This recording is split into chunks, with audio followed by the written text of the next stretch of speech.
I'll try to put up the entire Gita chapter 1 at once. Let's see if I can finish it in within few minutes. Dhritarashtra said, O Sanjay, after assembling in the place of pilgrimage at Kurukshetra, what did my sons and sons of Pandu do, being desirous to fight? Then Sanjay says, O king, after looking over the army gathered by the son of Pandu, King Duryodhan went to his teacher and began to speak the following words. O my teacher, behold the great army of the sons of Pandu, so expertly arranged by your intelligent disciple, the son of Drupad. Here is my army.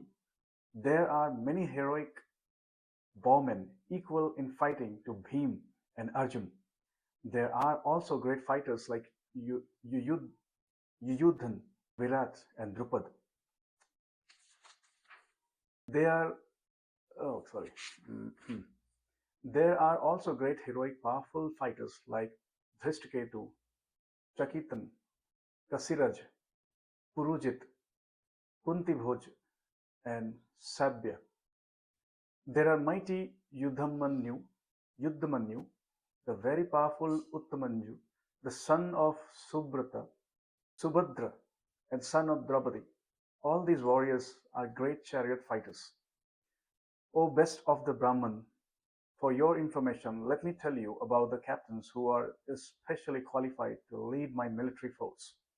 There are personalities like yourself, Bhishma, Karna, Kripa, Aswathama, Vikarn, and son of Somadat called Bhurishrava, who are always victorious in battle. There are many other heroes who are prepared to lay down their lives for my sake. All of them are well equipped with different kinds of weapons, and all are experienced in military science.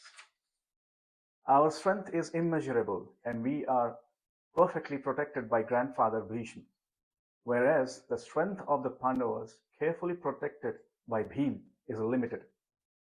Now all of you must give full support to grandfather Bhishma, standing at your respective strategic points in the flanks of the army. Then Bhishma, the great valiant grandchild of the Kuru dynasty, the grandfather of the fighters, blew his conch shell very loudly, like the sound of a lion, giving Duryodhan joy. After that, the conch shells, bulls, trumpets, drums, and horns were all suddenly sounded, and the combined sound was tumultuous. On the other side, both Lord Krishna and Arjun, stationed on a great chariot drawn by white horses, sounded Dumya, Virat, and the unconquerable Satyaki, Drupad, the sons of Draupadi, and the others. O king, such a son of Subhadra, greatly armed, and blew their respective conch shells. The blowing of these different conch shells became uproarious, and thus, vibrating both in the sky, on the earth, it shattered the hearts of sons of Dhritarashtra. O king, at the time Arjun, the son of Pandu, who was seated in the chariot, his flag marked with Hanuman, took up his bow and prepared to shoot his arrows.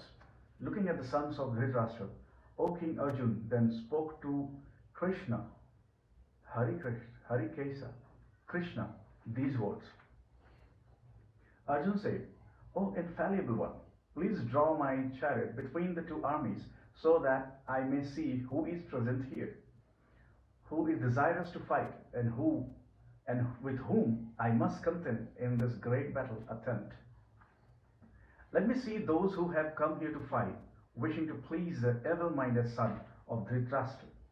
Sanjay said, O descendant of Bharat, being thus addressed by Arjun, Lord Krishna drew up the fine chariot in the midst of the armies of both parties. In the presence of Bhishma, Drona, and other chieftains of the world, Rishikesha, the Lord, said, Just behold, Partha, all the Kurus who were assembled here. There Arjun could see within the midst of the armies of both parties his father, grandfathers, teachers, maternal uncles, brothers, sons, grandsons, friends, and also his father-in-law and well-wishers, all present there. When the son of Kunti, Arjun, saw all these different grades of friends and relatives, he became overwhelmed with compassion and spoke thus. Arjun says, "My dear Krishna, seeing my friends and relatives present before me in such a fighting spirit, I feel the limbs of my body quivering and my mouth drying up. My whole body is trembling and my hair is standing on end. My bow Gandhi is slipping from my hand and my skin is burning. I am now unable to stand here any longer.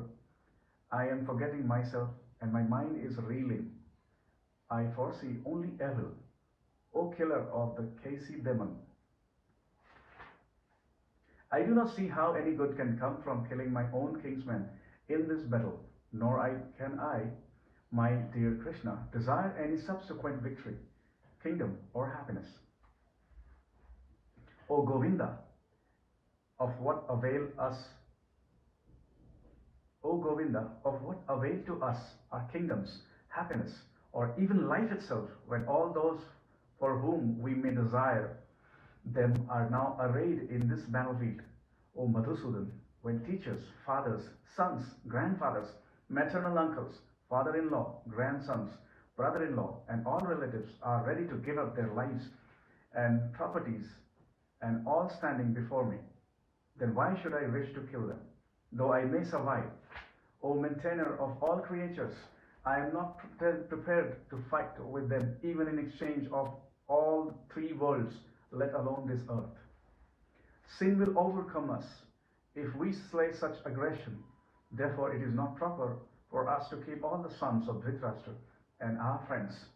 What should we gain, O Krishna, husband of the goddess of fortune? And how could we be happy by killing our own kinsmen? O Janardhan, although these men, overtaken by greed, see no fault in killing one's family and quarreling with friends, why should we, with knowledge of sin, engage in such act? With the destruction of dynasty, the eternal family tradition is vanquished, and thus the rest of the family becomes involved in irreligious practice. When religion is prominent in the family, O Krishna, the woman of the when irreligion is prominent in the family, O Krishna, the women of the family become corrupt, and from the degradation of womanhood, the descendant of Varsni comes unwanted progeny. I am still to understand what is Varsni. When there is increase of unwanted population, a hellish situation is created both for the family and for those who destroys the family tradition. In such corrupt families, there is no offering of oblation of food and water to the ancestors. Due to the evil deeds of destroyers of family tradition, all kinds of community projects and family welfare activities are devastated. O Krishna, maintainer of the people, I have heard by the cyclic succession that those who destroy family traditions dwell always in hell. Alas, how strange it is that we are preparing to commit greatly sinful act, driven by the desire to enjoy royal happiness. I would consider it better for the sons of Dhritarashtra to kill me unarmed and unresisting rather than fight with them. Sanjay said, Arjun, having thus spoken on the battlefield, cast aside his bow and arrows and sat down on the back of the chariot, his mind overwhelmed with grief. This is some part of chapter 2, the first slok, after all the previous slok done for chapter 1.